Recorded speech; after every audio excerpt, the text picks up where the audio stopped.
Selamat pagi Bapak, Ibu, Saudara dan anak-anak yang dikasihi Tuhan. Selamat berjumpa kembali dalam program Repa Renungan Pagi GKJ Minomartani. Sebelum kita membaca dan merenungkan firman Tuhan, marilah kita berdoa. Kami bersyukur ya Tuhan atas hari baru pemberian-Mu. Engkau memberi kekuatan dan kesehatan kepada kami. Saat ini kami mau mendasari langkah kami sepanjang hari ini dengan firman-Mu. Berkatilah kami sehingga kami dapat mengerti dan melakukannya. Dalam Kristus kami berdoa. Amin. Sabda yang akan kita baca dan renungkan terambil dari Efesus 4 ayat 29. Demikian firman Tuhan. Janganlah ada perkataan kotor keluar dari mulutmu, tetapi pakailah perkataan yang baik untuk membangun di mana perlu, supaya mereka yang mendengarnya beroleh kasih karunia. Tema renungan hari ini adalah, pantaskah aku mengatakannya? Pernahkah kita merasa tersakiti karena kata-kata yang diucapkan oleh orang lain? Atau sebaliknya, pernahkah kita merasa menyakiti orang lain dengan kata-kata yang kita ucapkan? Ada pepatah mengatakan, words have power. Kata-kata mempunyai kekuatan, baik itu kekuatan untuk membangun atau kekuatan yang merusak. Rasul Paulus dalam teks ini mengajak jemaat di Efesus untuk tidak berkata-kata kotor. Apa yang Paulus maksud dengan perkataan kotor? Dalam teks aslinya, perkataan kotor ini menggunakan kata logos sapros yang artinya tidak baik, tidak berharga. Kata sapros ini Yesus pakai juga saat menyebutkan pohon yang tidak baik menghasilkan buah yang tidak baik. Dalam Matius 7 ayat 17 dan 18. Juga ketika ia menyebut ikan yang tidak baik mereka buang.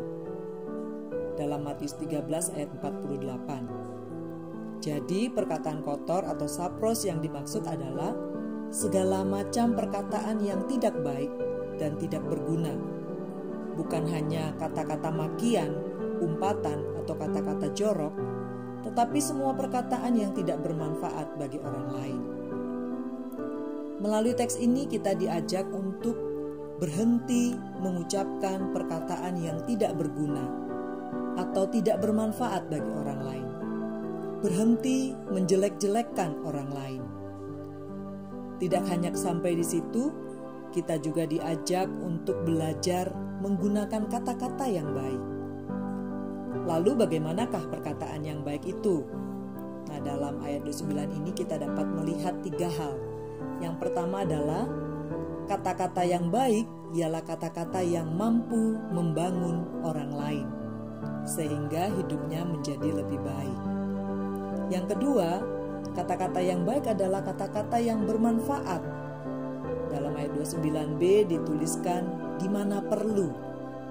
Secara hurufiah artinya adalah kebutuhan atau keperluan. Dapat dipahami bahwa kata-kata yang bermanfaat adalah kata-kata yang sesuai dengan apa yang diperlukan orang lain. Contohnya, ketika saudara kita memerlukan semangat, kita berikan semangat atau motivasi. Ketika mereka membutuhkan kekuatan, kita kuatkan dengan kata-kata yang positif. Ketika saudara kita melakukan kesalahan, kita tidak dengan cepat menghakimi, tetapi sebaliknya kita menolongnya bangkit dan belajar untuk memperbaiki kesalahannya. Yang ketiga, kata-kata yang baik adalah kata-kata yang kita ucapkan.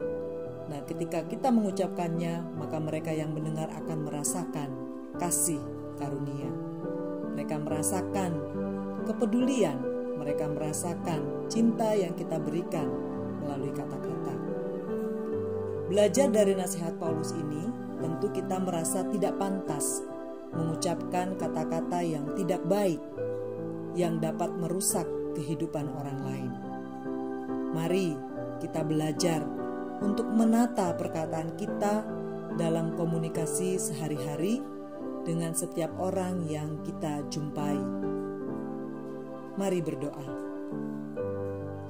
Tuhan, bantulah kami untuk menjaga perkataan kami, agar apa yang kami katakan dapat membangun, bermanfaat, dan menjadi berkat bagi orang lain. Amin. Demikian Bapak, Ibu, Saudara, dan anak-anak, renungan pagi hari ini.